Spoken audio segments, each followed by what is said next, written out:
વિદ્યાર્થી મિત્રો, આપણે મળિયાની વાત કરતા હતા, વાર્તાકાર મળિયા. એમાં શરૂઆતમાં આપણે વાર્તાકાર મળિયાની વિશેષતાઓ અને મર્યાદાઓ એનું એક લેક્ચર કર્યું. પછી મળિયાની 3 મહત્ત્વની વાર્તા, વાની મારી કોયલ, અંતઃસ્રોતા અને શરણાઈના સૂર એની વાત કરી.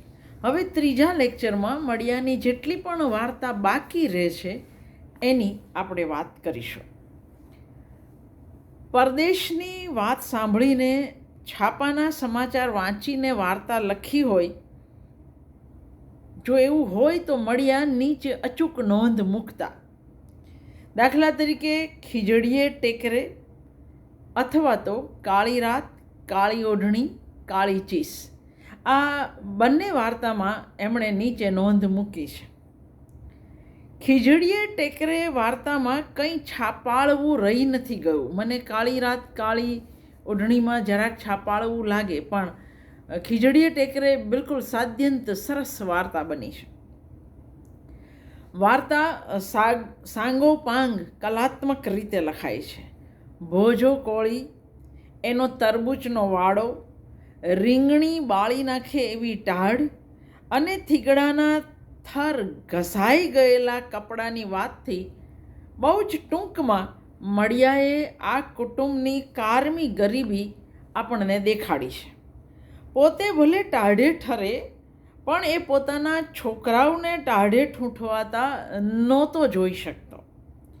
ગામના માધવજી કાપડિયાની દુકાન ફાળવાનો વિચાર એને કેટલી બધી વાર આવી જતો, પણ તરત જ પસાયતાઓનો ઢોર માર ભોજાને સાંભળતો. યુવાનીમાં એણે બહુ માર ખાધો હતો, પણ હવે ઉંમર આંટો લઈ ગઈ. હવે માર વેઠવાની તૈયારી નહોતી.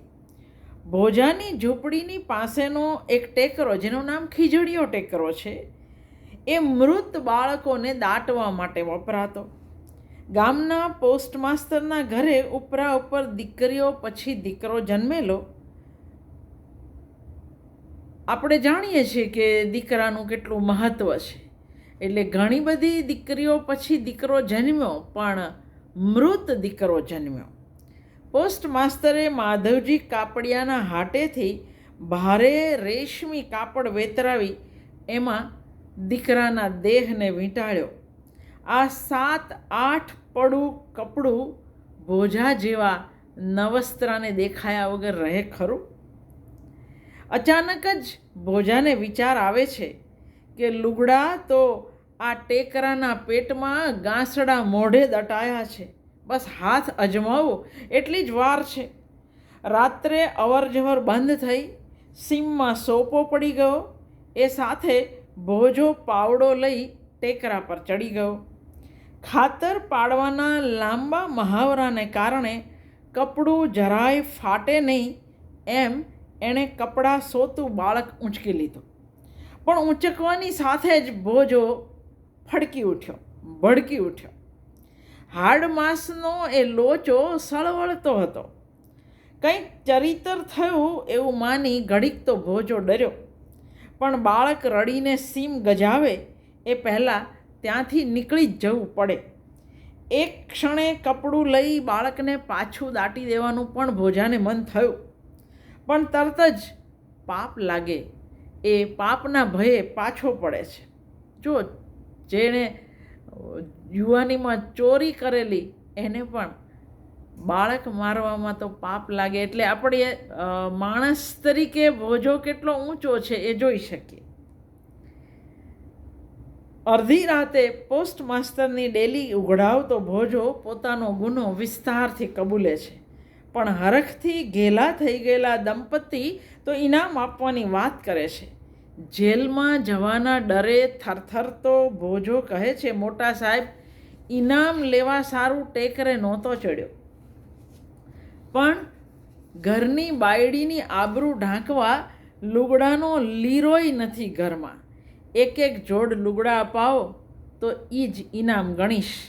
માંગ માંગ માંગે તે આપુના મૂડમાં આવી ગયેલા પોસ્ટમાસ્ટર કહે છે, અબ ઘડીએ માધવજીની હાટ ઉઘડાવું. એક શું બબ્બે જોડ લુગડા વેતરાવી લે. આ અનાયાસે ભોજાના હાથે આ જે પુણ્ય થયું એ અનાયાસે થયેલું એનું જાણે કે આ પરિણામ છે. આસામમાં બનેલી એક ઘટનાના છાપામાં આવેલા અહેવાલને ઊંચકીને મળિયાએ તળ સૌરાષ્ટ્રના પરિવેશની એક યાદગાર કહી શકાય એવી વાર્તા સર્જી છે. અંબા ગોરાણીનો પરભુડો અને કાશી ભાભુ બંને વાર્તામાં વાર્તારસ અભરે ભરેલો છે. લોકબોલીનો પ્રભાવશાળી ઉપયોગ અને અદલ ગ્રામ પરિવેશ બેઉ વાર્તામાં. અંબા ગોરાણીનો પરભુડો વાર્તામાં લડાઈને કારણે વધેલી મોંઘવારી, લોકોની વરાળ થઈ ગયેલી દાનવૃત્તિ અને પરિણામે અંબા ગોરાણીના ઘરમાં ભૂખના ભડકા છે. પ્રભુને કંઈ શીખવ્યા વગર જ બાપે ગામતરું કર્યું એટલે કે મૃત્યુ પામ્યા. પ્રભુ પાસે દયા પ્રભુની કંઈ લોટ માંગવા સિવાય બીજી કોઈ આવડત નહોતી. પણ બધાના હાથ ભીંસમાં છે એટલે ચપટી લોટ પણ કોઈ દેતું નથી. થાકી હારીને પ્રભુએ અફીણ ઘોળ્યું. એને દવાખાને લઈ ગયા પછી બહાર ભેળી થયેલી ભીડની વાતોમાંથી અંબા ગોરાણી અને પ્રભુની આર્થિક હાલત ઉકેલાતી આવે છે. બીજા વિશ્વયુદ્ધને કારણે વધેલી મોંઘવારીએ સૌના હાથ સાંકડા કરી દીધા છે. બાકી બ્રાહ્મણના દીકરાને ચપટી લોટ ન મળે, ગામડામાં તો એવું ન થાય. પણ આ વાતો કરનારા બધા એને ચપટી લોટ નહોતા આપી શકતા એ પણ હકીકત છે. મળિયા પાસે આ પ્રકારની વક્રતાને વળ ચડાવવાની અદ્ભુત આવડત છે. અંબા ગોરાણીનું વારંવાર ડાક્ટરને કહેવું, એ મને એકવાર હોંકારો તો દેશે ને. મને હોંકારો ભણતો જા મારા દીકરાવાળી રટ પહેલાં કરુણા અને પછી લોકોમાં મજાકનું કારણ બની જાય છે. ઘરમાં કંઈ નથી એ બધાને ખબર છે, તો ડોશી શું કહેવા કે પૂછવા માંગે છે એ લોકોની મજાકનો વિષય છે. મળિયા ડોશીની રટને તાર સપ્તકમાં લઈ જઈ પછી અચાનક ડોશી પૂછે છે, તારી પાસે ઘઉંનો લોટ ન હોય અને બાજરાના લોટનો પિંડ દઉં તો તને પૂગશે ને? એવો ક્ષુલ્લક સવાલ પૂછે ત્યારે વાર્તા જરાક નબળી પડતી લાગે. પણ પ્રભુની આંખ મીચાવા સાથે અંબા ગોરાણીનો આ સવાલ ગામના લોકોની મજાકને બંધ કરી દે છે. ઘરમાં ચપટી ઘઉંનો લોટ નથી, પિંડ મૂકવા જેટલો ગામમાંથી નહીં મળે એની અંબા ગોરાણીને ખાતરી થઈ ગઈ હોય તો જ એ આવી બૂમ પાડે ને. આ સવાલમાં આપણા ગુજરાતી વિવેચકોને સસ્તી ચમત્કૃતિ દેખાય છે. પણ મને એકનો એક દીકરો કમોતે મરતો હોય એની પાછળ ઘઉંના લોટનો પિંડ પણ ન કરી શકતી માની નરી લાચારી દેખાય છે. ડોશીનો સવાલ જ વાર્તામાં હળવાશ લાવે, પછી એકદમ મજાકમાં ફેરવાઈ જાય, ખીખિયાટા થાય એવી મજાક. અને અચાનક ડોશીનો બીજો સવાલ વાર્તાને કરુણની, અભાવની, લાચારીની પરાકાષ્ઠાએ લઈ જાય છે. કાશી ભાભુ વાર્તા એકદમ સરળ, સીધી અને પતિની વાતને અંતિમ સત્ય માનનારી સાફ હૃદયની એક સ્ત્રીની વાત છે. વૈકુંઠ બાપા માટેનો કાશી ભાભુનો પ્રેમ અને કાળજીના વખાણ કરતા ગામ લોકોની જીભ નહોતી સુકાતી. અતિશય વખાણ કરતા ગામ લોકો પરિસ્થિતિ પલટાય એ સાથે કેવાતો નિંદારસ બાજુ વળી જાય છે એ મળિયાએ જલસા પડે એવી વક્રવાણીમાં આલેખ્યું છે. વૈકુંઠ બાપા ભૂતેશ્વર મહંતની જગ્યામાં રહેતા થયા ત્યારથી 2 વખત ટાઢ, તડકો કે વરસાદ ગમે તે હોય પણ કાશી ભાભુ વૈકુંઠ બાપાને અચૂક ખાવાનું પહોંચાડતા. વૈકુંઠ બાપાના મૃત્યુ પછી ચૂડી કર્મ વેળાએ આખા ગામના ચોકીદાર એવા હરખ ડોશી પૂછે છે, કાશી બહુ, તે તો ગિરધર મણિયાર પાસેથી 4 ચૂડલી ઉતરાવી હતી ને, 2 કેમ? કાશી ભાભુ શું જવાબ આપે? વર્ષો પહેલાં પતિ કોઈકના માપ કે ઘાટ માટે 2 ચૂડી ઉતરાવી ગયા હતા, એ ફરી કદી પાછી નહોતી આવી. પતિ પાછળ દીકરાએ આખી ન્યાત જમાડી એટલે કાશીબાબુ પ્રસન્ન હતા. બધાને જમતા જોઈ એમનો જીવ પરમ સંતોષ અનુભવતો હતો. પણ પતિની હયાતીમાં એમની શક્ય તેટલી સેવા કરી છૂટનાર કાશીબાબુના કપાળે વિધાતાએ કંઈક જુદું જ નિર્માણ કરી રાખ્યું હોય એમ જમણવાર ચાલુ હતો અને એક પછી એક સમાચાર આવવાના શરૂ થયા.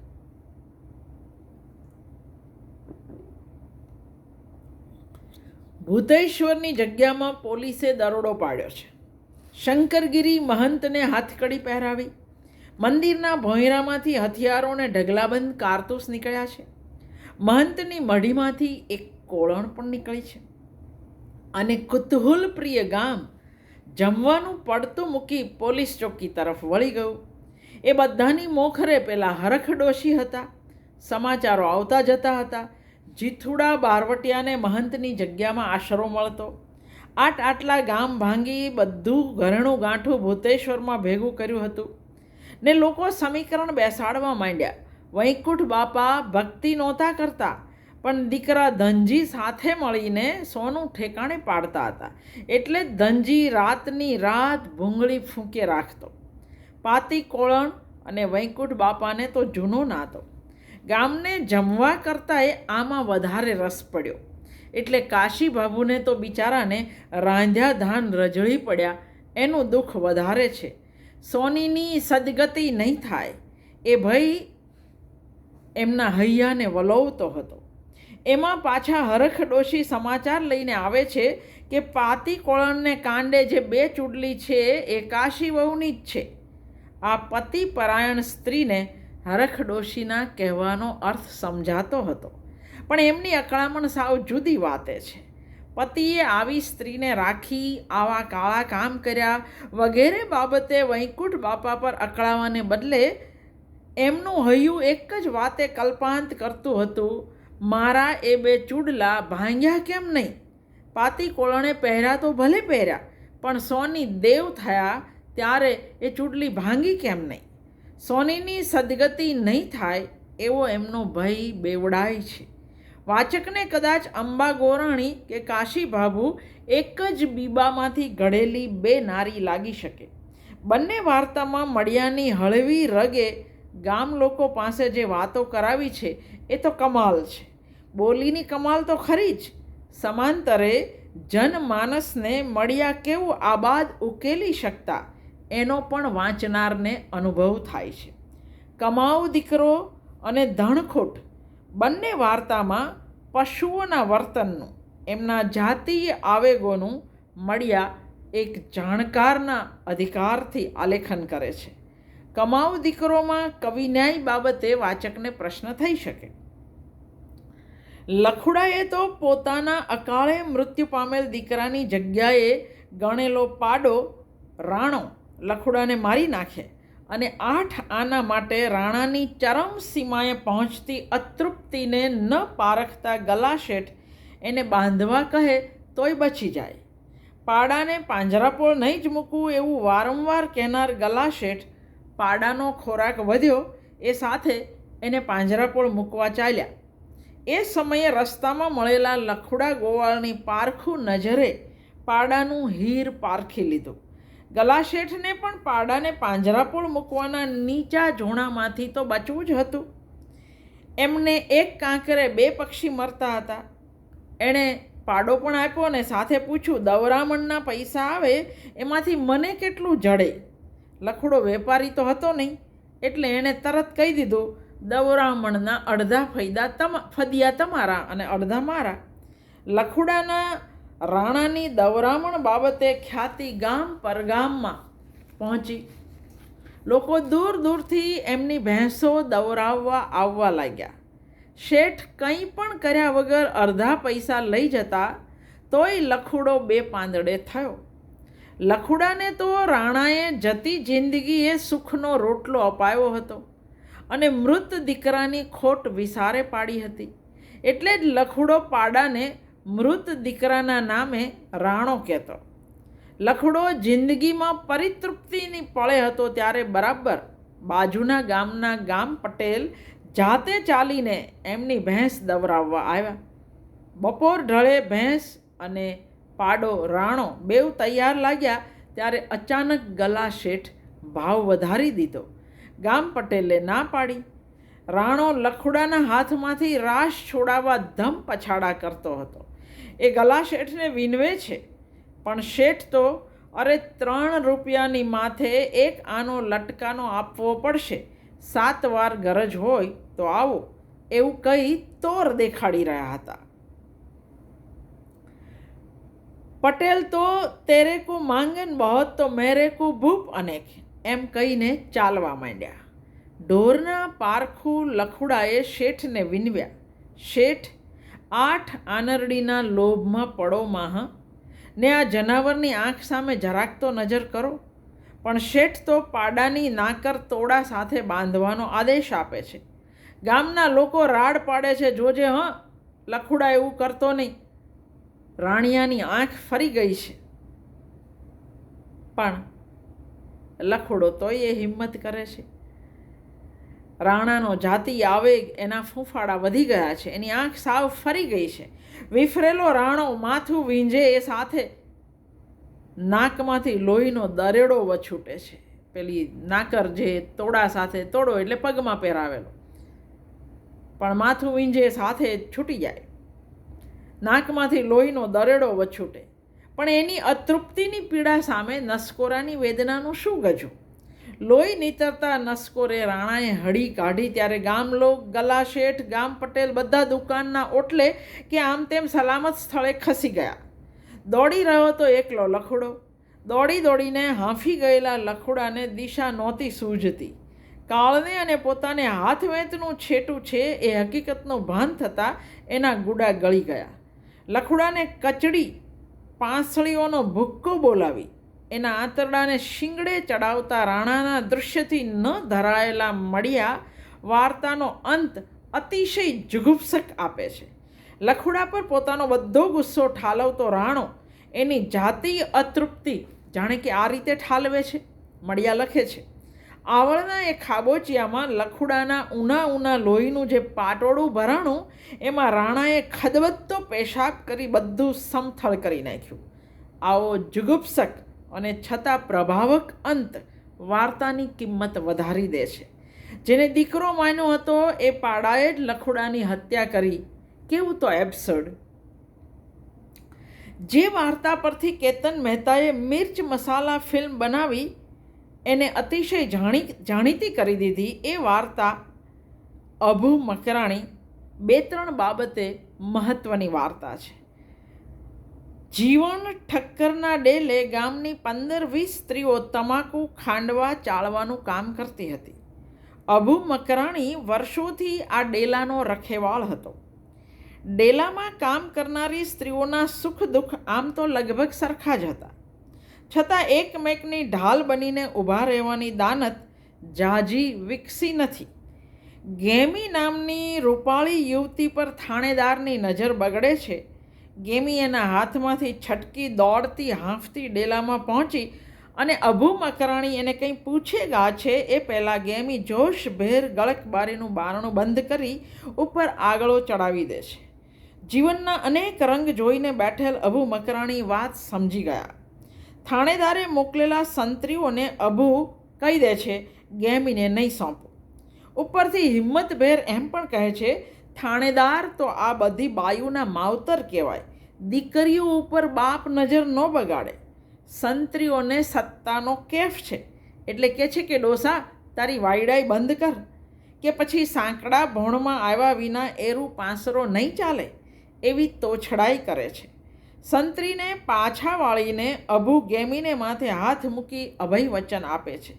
સ્ત્રીઓ તો જોકે ગેમીને એનો વાંક બતાવવામાંથી ઊંચી જ નથી આવતી. થાણેદારે ડેલાના માલિક જીવણ ઠક્કર પર સકંજો કસ્યો. આમેય જીવણ ઠાકરે કરેલા અનેક કાળા ધોળા કામને કારણે એનો હાથ દબાયેલો હતો. એની પાસે ઝાઝા વિકલ્પ હતા નહીં. કાં તો પોતાના કારખાનાના દાડિયાની ઇજ્જત લૂંટાવા દેવી, કાં પોતાની. એણે મકરાણીને સંદેશો મોકલ્યો, પણ અભુનો જવાબ ચોખ્ખો ને ચટ્ટ હતો. આ અભુના જીવતા એમ દરવાજો નહીં ઉઘડે. ડેલા બહાર ગોકીરો વધ્યો. ડેલા અંદર ગેમી સામે બાયુનો વિરોધ વધ્યો. પીટળીઓ થાણેદાર છે જેવો, સાવજને એનો ભક્ષ બાળવો સારો, નકર પેટનો દાજો આખા ગામને બાળે. હા બાઈ હા, એકને ભારે હંધાઈને બુડવું પડે. ગેમીને અભુ મકરાણી સિવાય કોઈની હૈયા ધારણ નહોતી, પણ હવે ડેલાની બહાર ખુદ જીવણ શેઠ આવીને ઊભા રહ્યા. ઘણી વડછડ પછી અન્નદાતાનો આદેશ અને ઇન્સાનિયત વચ્ચે ભીંસાઈ રહેલા અભુએ જાત માટે રસ્તો ગોતી લીધો. ડેલાના રક્ષણ માટે જીવન શેઠે આપેલી બંદૂકની નાળને છાતી પર નોંધી અભુએ ઘોડો દબાવી દીધો. પોતાના જીવતા પોતાની આશ્રિત સ્ત્રીનું અહિત થાય તો એની ખાનદાની લાજે. હવે ગેમીનું શું થયું હશે એ વાર્તાકારનો પ્રશ્ન નથી. ડેલીમાં અભુની લાશ પડી હોય ત્યારે આમ પણ થાણેદાર કંઈ ન જ કરે, પરંતુ વાર્તા ગેમીની નથી, અભુ મકરાણીની છે, એની ખાનદાની, એની રખરખાવટની છે. એને ડોસલો કે બે દોકડાનો કહેનાર ગામનો એકેય પુરુષ ગેમીના રક્ષણ માટે આગળ નથી આવ્યો. એ પણ અભુની આત્મસમર્પણની પળે આપણે યાદ રાખવું જોઈએ. એ મુસ્લિમ હતો અને ડેલામાં કામ કરનારી બધી સ્ત્રીઓ હિન્દુ હતી. મળિયા પ્રગટપણે લખે છે, અહીંના શ્રમ જીવનમાં કોમી ભેદભાવને ભાગ્યે જ કોઈએ પીછાણ્યો હતો. સૌની સરખી જ દરિદ્રતાએ અરસપરસ એવી તો આત્મીયતા ઊભી કરી હતી કે એમાં કોઈ ગેરકોમનો આદમી છે એવો ખ્યાલ સુદ્ધા ઉદ્ભવી શકતો નહીં.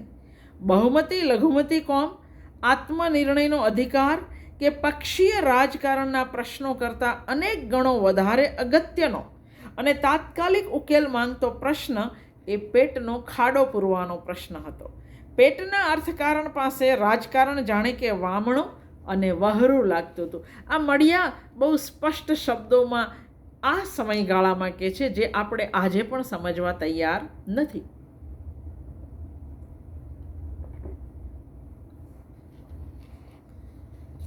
ભલે વાત બોલકી લાગે, પણ આપણો સમાજ આવો સમરસ અને સદભાવવાળો હતો એ હકીકત છે. આ વાર્તા પરથી બનેલી કેતન મહેતાની મિર્ચ મસાલા ફિલ્મમાં તમાકુને બદલે સ્ત્રીઓ લાલ મરચાં ખાંડે છે અને અંદરો અંદરની ઈર્ષા ભૂલી અંતે સાગમટે વિરોધ કરી થાણેદારને પાઠ ભણાવે છે. વાર્તા અભુ મકરાણીના બલિદાનને વિષય બનાવે છે, પણ મિર્ચ મસાલા ફિલ્મ સ્ત્રીઓના વિરોધ અને વિદ્રોહને કેન્દ્રમાં રાખે છે. મળિયાની બે ચાર ચરિત્ર પ્રધાન વાર્તાઓ એવી છે જેમાં ચરિત્ર ચિત્રણમાં મળિયાએ કમાલ કરી છે. રગડો નતોડ, અસલ એનેમલની કિટલી, જિંદગી, જિયાફત અને મોત. બાકીની તમે જાતે વાંચજો. હું માત્ર રગડો નતોડની વાત કરીશ, નહીંતર આ મળિયાના વિડીયોની સંખ્યા ઘણી વધી જશે. એટલા માટે રગડો નતોડની કરીશ, પણ બાકીની તમે જાતે વાંચજો. મળિયાનું મારું સંપાદન ટૂંક સમયમાં આવી રહ્યું છે. રગડો નતોડ વાર્તામાં મળિયાએ ભરપૂર વાર્તા તત્વ સાથે એક કાયમી યાદ રહી જાય એવું પાત્ર પણ આપ્યું છે. ચોપાટની રમતનો અવ્વલ દરજ્જાનો રમનારો, ધાર્યા દાણા નાખી જાણનારો ગામમાં એક જ રગડો.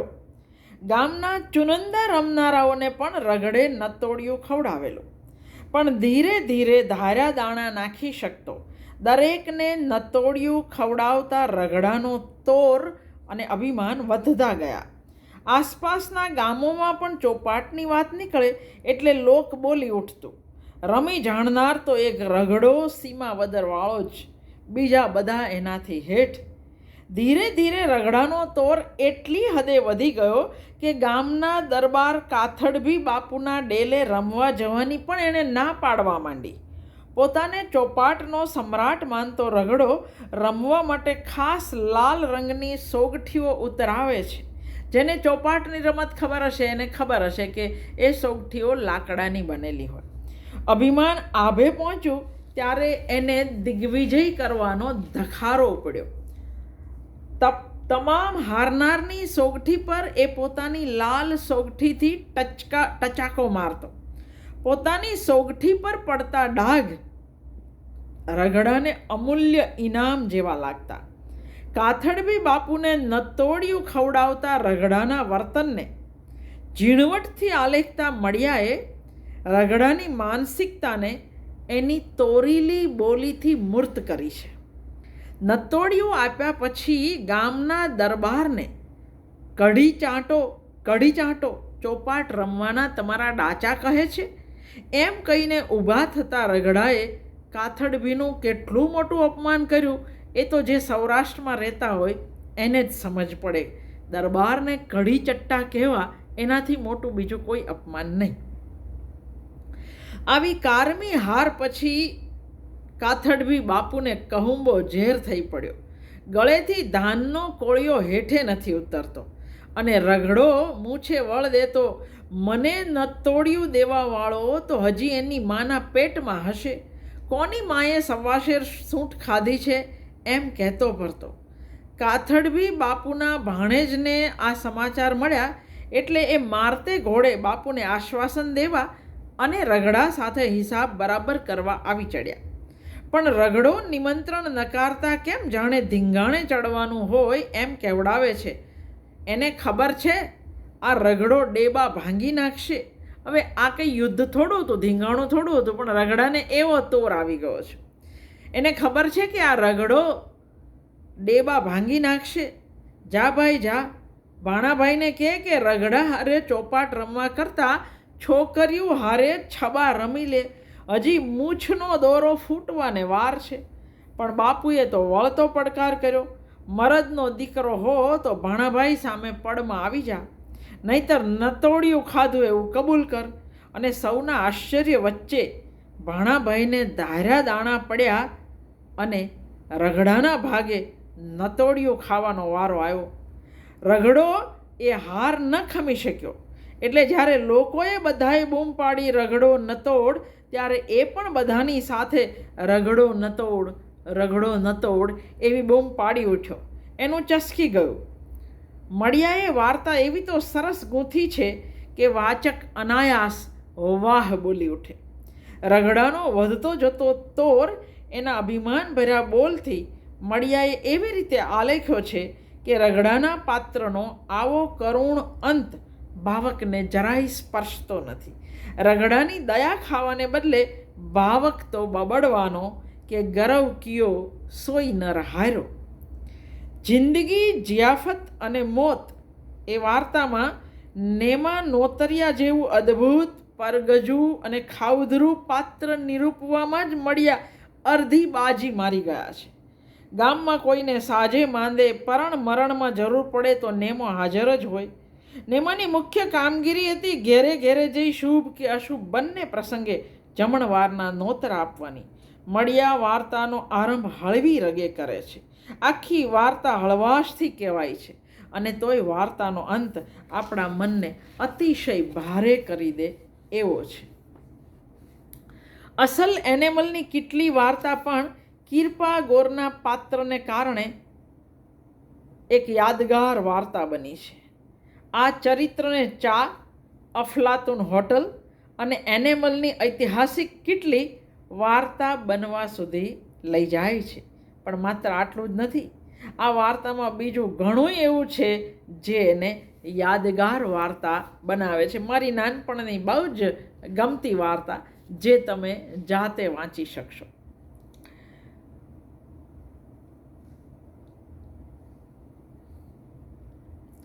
ઈચ્છા કાકા, છપ્પર પગી, ઘેર બેઠે ગંગા, કાશી બાબુ, અસલ એનેમલની કેટલી, જિંદગી જિયાફત અને મોત, આ બધી વાર્તાઓ હળવી રગની છે. અહીં મળિયાનું હ્યુમર સતત ડાર્ક થતું ગયું છે. કેટલીક વાર્તામાં હાસ્ય અને મૃત્યુ હાથમાં હાથ પરોવીને ચાલે છે. આવા ડાર્ક હ્યુમરની વાર્તાઓ લખનાર આખા ભારતમાં મળિયા કદાચ એક હશે એવી કિરીટ દુધાતની વાત સાથે સંમત થઈ શકાય. મોભે બાંધ્યા વેર, મજિયારી પછીતના પથ્થરો કે નીલાંજસા, આ બધી ઈર્ષાને વિષય બનાવતી વાર્તા છે. પણ એમાં સૌથી સારી વાર્તા છે મજિયારી પછીતના પથ્થરો. નીલાંજસામાં પણ ઈર્ષાની વાત છે, પણ ઈર્ષાનું અતિ વિકૃત રૂપ મળિયાની પરિતોષ વાર્તામાં પ્રગટ થાય છે. અનાથ નંદરામ ધરમસિંહ શેઠની દુકાને બીડી વાળતો. 48નો થયો ત્યાં સુધી એ કોઈની કૂણી લાગણી, મૈત્રી, હૂંફ, પ્રેમ કંઈ પામ્યો નહોતો. વાંઢો હતો એટલે ગામમાં કદી કોઈએ એને લગ્નમાં નિમંત્રણને યોગ્ય પણ માન્યો નહોતો. પણ શેઠ દીકરીના લગ્નમાં નંદરામને બોલાવે છે. શેઠની દીકરી સુભદ્રાને તો નંદરામે ખોળામાં રમાડેલી. હવે એના લગ્ન છે ગામના મનિયા જેવા ટાબર સાથે. ઈર્ષાથી સળગી ઉઠતા નંદરામને થાય છે આવા ટાબરિયા પણ પરણી ચાલ્યા એટલે કે હું રહી ગયો. ઈર્ષાથી અદેખાઈથી ધગધગતો નંદલાલ પોતાની ઓરડીએ આવે છે ત્યારે એના પાળેલા કબૂતરની જોડી સંવનનરત હતી. પોતાનો બધો રોષ એના પર ઠાલવતા નંદરામે 48 વર્ષની આવરદાની સઘળી અતૃપ્તિ એકઠી કરી ધોળિયા નરની ફૂલવા જતી ગરદન પર જોશપૂર્વક ભીંસ લીધી અને એક જાતનો અવર્ણનીય પરિતોષ અનુભવતા એણે એક અટ્ટહાસ્ય વેર્યું. નંદરામના વિકૃત માનસને મળિયા આબાદ ઝીલી શક્યા છે અને વણજોઈતા પ્રસ્તારમાંથી પણ આ વાર્તા એકદમ જ બચી ગઈ છે. ઈર્ષાને વિષય બનાવતી મળિયાની 5 વાર્તાઓમાં પરિતોષ એ એમની સૌથી ઉત્તમ વાર્તા છે. મળિયાની ભૈરવ બોલી એ લગ્નેતર સંબંધની વાર્તા છે.